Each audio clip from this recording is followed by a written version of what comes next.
চতুর্দিক থেকে ফেরেশতারা তাদেরকে ইস্তেকবাল করবে। কি বলবে? সালামুন আলাইকুম বিমা সাবারতুম ফানি'মা উকবাদ-দার। তোমাদের প্রতি শান্তি বর্ষিত হোক, কারণ তোমরা পৃথিবীতে সবর অবলম্বন করেছিল।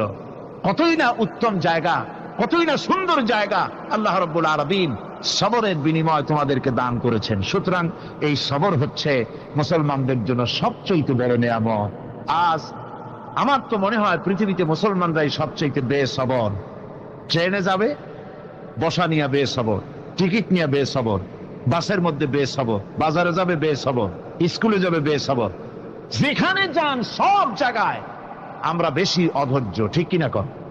সামান্য সামান্য জিনিস নিয়ে ঝগড়া করা, মারামারি করা, এই হচ্ছে আমাদের ট্র্যাডিশন।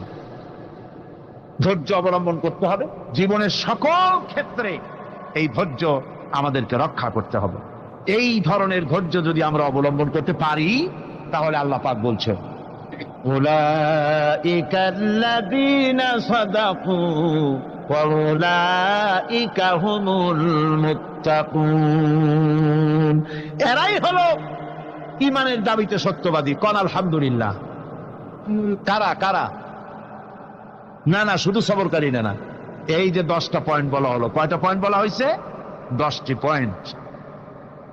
সেই 10টি পয়েন্ট যারা পালন করবে এরা হলো ঈমানের দাবিতে সত্যবাদী, আর এরাই হচ্ছে প্রকৃতপক্ষের মুত্তাকি।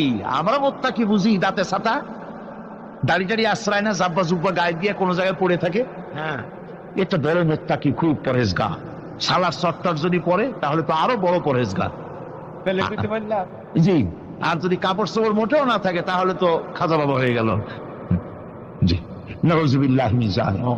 আর আল্লাহ বলছে মুত্তাকি কারে কয়? শোনো, এরে কয় মুত্তাকি যাদের মধ্যে এই 10টা গুণ আছে। এই 10টি সত্য যদি সম্পাদন করতে পারি, যদি আমল করতে পারি, জীবন ধন্য হয়ে যাবে। সেই 10টি কথা আমি আবার আপনাদের স্মরণ পটে তুলে দিতে চাই, প্যাকেট করে পকেটে উঠাই দিতে চাই, যেন বাড়ি নিয়ে যেতে পারেন। 1 নম্বর হচ্ছে 10টি পয়েন্টের 1 নম্বর আল্লাহর প্রতি ঈমান।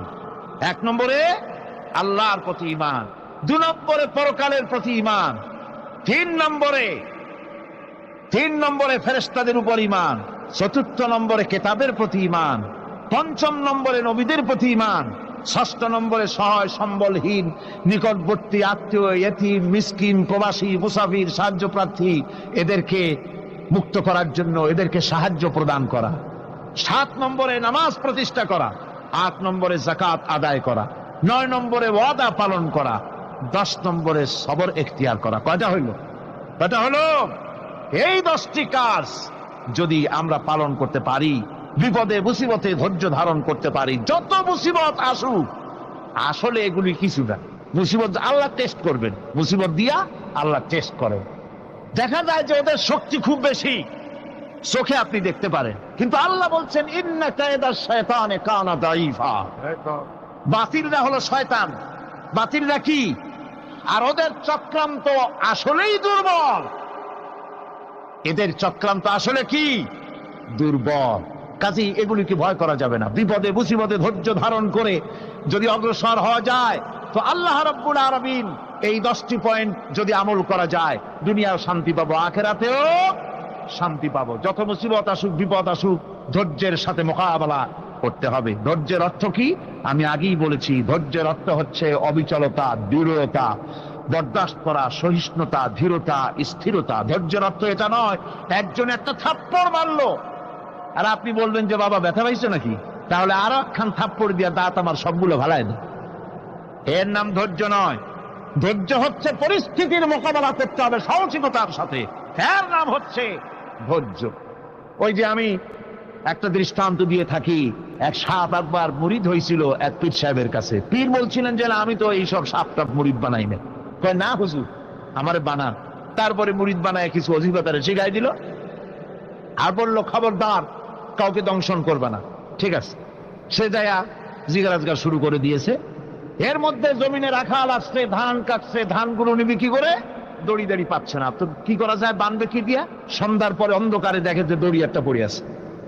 ও যে কি দড়ি তা তো ওরা বোঝে না। ওইটারে নিয়ে দানরে ফেসাইয়া লেজ দিয়ার মাথা দিয়ে এরকম করে বাসেটারে দিয়ে বাঁধছে। সাপ তখন বলতেছে, হায় হায় রে, কেবল যে মুড়ি ধইছি, তা না হলে তুই ঠিক পাইছি যে আমি কি ধরনের দড়ি। এরপরে নিয়ে বাড়ি নিয়ে ভালাই দেশে ডরে খুলে সাপটার ঘাড় গেছে মস্কিয়া। বহুত কষ্ট করে হুজুরের বাড়ি গিয়ে হাজির, কয় যে হুজুর কি একখান জিকের শিখাইলেন, আমার তো ঘাটটার মস্কে শেষ।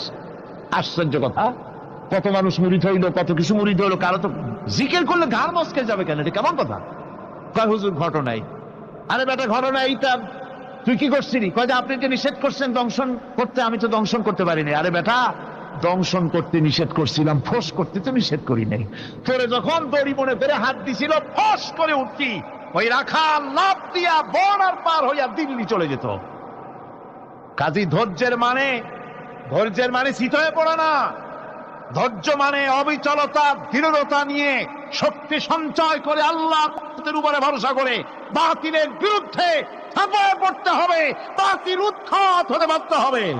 অনাটনে, বিপদে মুসিবতে আর হক আর বাতিলের সংঘর্ষ চলাকালীন ধৈর্য ধারণ করা, এটা হলো সবচাইতে একটা বড় কোয়ালিটি।